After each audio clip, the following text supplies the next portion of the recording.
Hey everybody, welcome back to the Dram Diaries. It's me, your boy Peter. Unfortunately, Chanel, my lovely wife, couldn't be here today. She's pretty sick, but hopefully she gets better soon and she can join me again on these videos. So replacements for Weller Full Proof. We're not going to be using just single bottles off the shelf, but a blend to match this flavor profile. So let's roll the intro and we're going to get into it.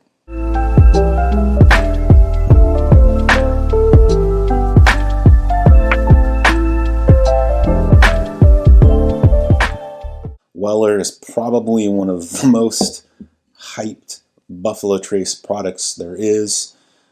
I don't want to say don't believe the hype, but don't overpay for the hype, because this is a very good wheated bourbon. Probably one of my favorites in this proof range, but impossible to find. This we did not purchase. This was a gift from Kyle. Kyle, thank you so much. You are a whiskey boss, as always. And anything I got on the shelf you want to try, buddy, let me know. I'll send you a sample. So everybody wants Weller, and most everybody can't find it, right? Unless you want to pay a ridiculous price for it. I wouldn't do that.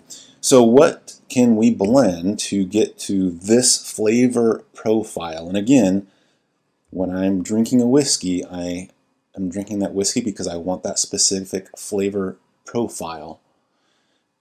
What we're going to start with is a wheated bourbon. So, something that is readily available, Maker's Mark cask strength. Now mine is a little bit lower proof, 109.7 proof, but 55 bucks, pretty much available all the time.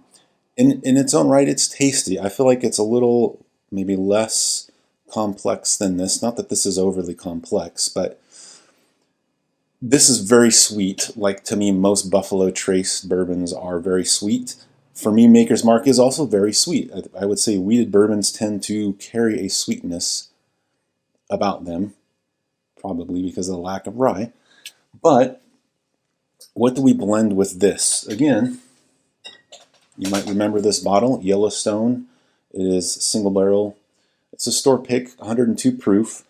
But again, just like all of these batches are going to be a little bit different, they're going to be right on profile for Maker's Mark. These are going to be different, but they're going to be pretty much on profile. So this has, I would say, like a cherry, a little bit charred cherry, vanilla, some cinnamon, maybe some caramel, just like a very sweet profile. This will have that sweetness and some of the like oakiness, and some cinnamon, but it's lacking again like that kind of cherry fruity char that I think this has. So that's where this bottle comes in. Cherry, vanilla, leather, and all charred. It's a very charred tasting bourbon.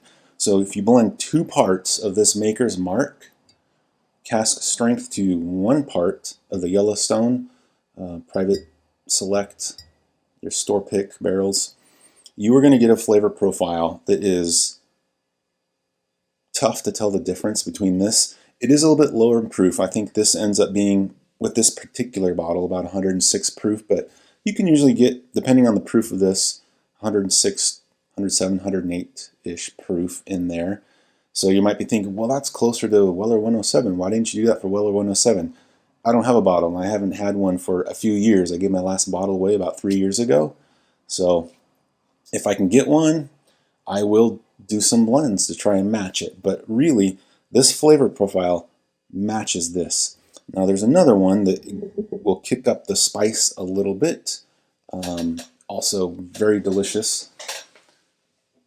Also, it's Maker's Mark 46, but again, the cask strength, this one is 110.1 proof. In our area, at least, it's quite a bit harder to find than this, but not unfindable. Again, it's going to be much like this blend, but this one is going to have a little bit more spice. There's one more blend that we like to do that to get close to this. It's a little bit off, and It's this. It is the Rebel Distillers Collection.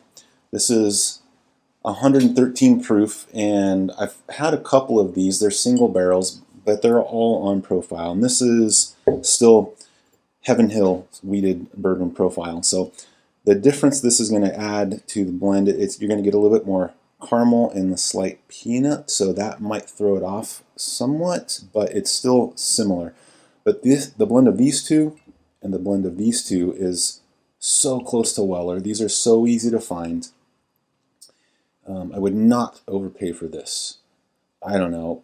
Realistically, for what it is and experience, if I could find a bottle for, I don't know, I probably wouldn't want to pay much more over MSRP on it. But if you could find it for $100 and you've not had it before, I would probably pick it up for that.